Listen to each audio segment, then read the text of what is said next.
All a bit fuzzy, this. Let's speak to James O'Malley in central London, the interim editor of tech website Gizmodo UK. James, thanks for your time today. I'm not talking about the political side, but the fact that a drone may or may not have been involved here, because we haven't actually seen a picture of anything exploding in the sky, so we are a little bit unsure. But if it was a drone, how would this differ from when you hear about drones being used in a military context?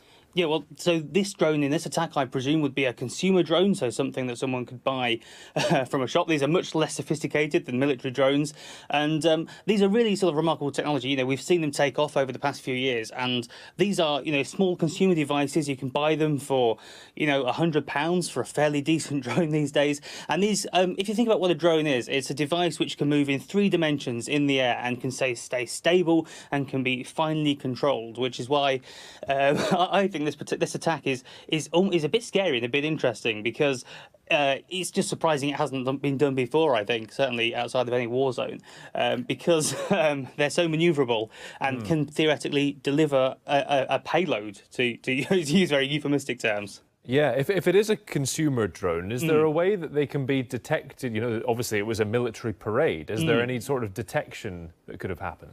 Yeah, it's a really interesting thing. So there's a number of different ways drones can be detected. So first of all, there's devices which are becoming more common now. The industry is sort of responding to drones existing as a threat by having detectors, so you can get things which pick up on, for example, the transmission signals where for people controlling the drones.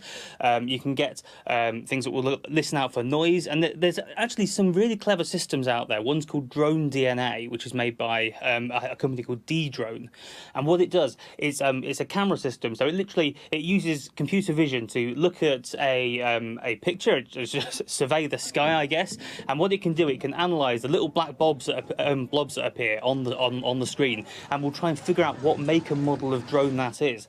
And that's really significant, because it means it can then figure out, you know, what sort of drone it is, how fast it can go, what sort of payload it could be delivering, which allows people to detect these sorts of threats.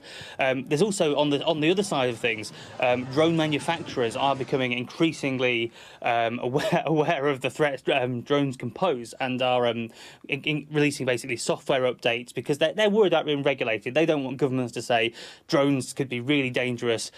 We need loads of rules. So the industry are pushing software updates themselves, which, for example, prevent drones from flying over airports and other sensitive places. And a lot of drone companies, so for example, a company called EHang, who are one of the larger Chinese drone makers, their drones, they won't let you take off unless you install certain software updates. So if the manufacturers are taking some steps to try and avoid foul play when it comes to you know, commercial drones, does that raise the possibility that, like any piece of technology, they could be hacked?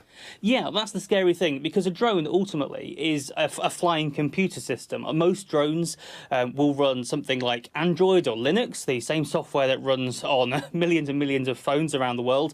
And because they run the same fundamental software, it means that when people are hackers out there, both good and bad, are looking for exploits and holes, they can in the software they can sort of get into the system to run what they call arbitrary code, so instructions the drone shouldn't be able to do.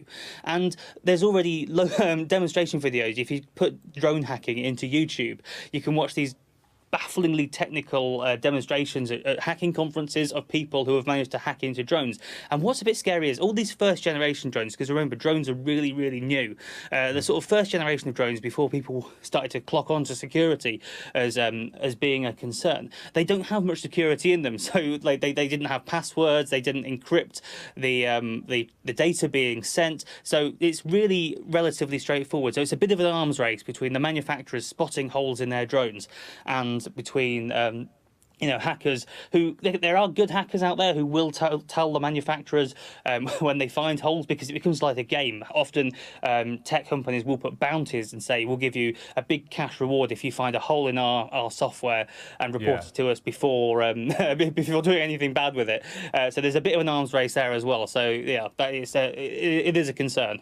Yeah, absolutely. James O'Malley, thanks for giving us an insight into that. As we said in Lisa's report there, still unsure exactly whether it was a drone. That's what the Venezuelan government is saying. James O'Malley from Gizmodo, thank you. Thank you.